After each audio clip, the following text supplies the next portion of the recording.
Abatuuze b'e Kasoozo ekiri mu ggombolola y'e Kakiri mu disitulikiti y'e Wakiso bakiikidde gavumenti ya kuno ensingo olw'okwesuulirayo gwa Nagamba bwe kituuka ku by'enkulaakulana ng'ebyentambula n'ebyobulamu.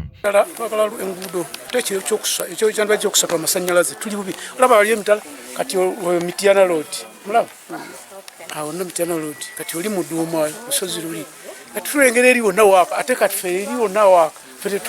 Olugendo lwawanvu olw'Namayumba omukyalo olubuto bw'afuna olubuto ne lumuluma wadde omulwadde avudde wali kwero kugundi kwereke Fentaktu n'afuna obulwadde ne bamusindika n'abantu agenda wa Namayumba ate ng'oluusi ssente tazirina. Bano bagamba nti kati okufuna obujjanjabi kibeetaagisa okutindiga eggendo lya mayiro 12 ng'obutali bumatifu buno babwanjulidde ssentebe wa disitulikiti y'e Wakiso Dr. Matiya Lwanga Bwanika bw'abadde alambula eddwaliro eryazimbiddwa mu kitundu kino erya Kasoozo Health Center 3.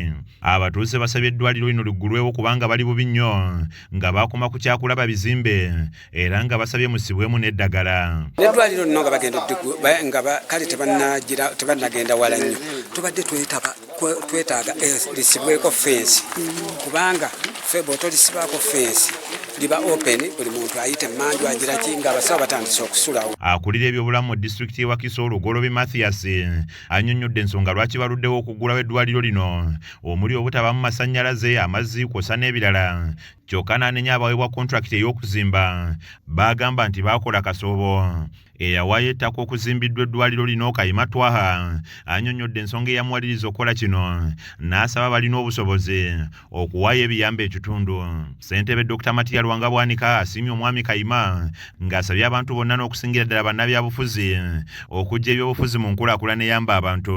Akati mu nkola ya gavumenti omuntu ng'aweereddwa omulimu ate n'asasulwa ne kakutanda n'oyingira mu mulimu ogwo nga tannagumala byaba takoze abeera poteya.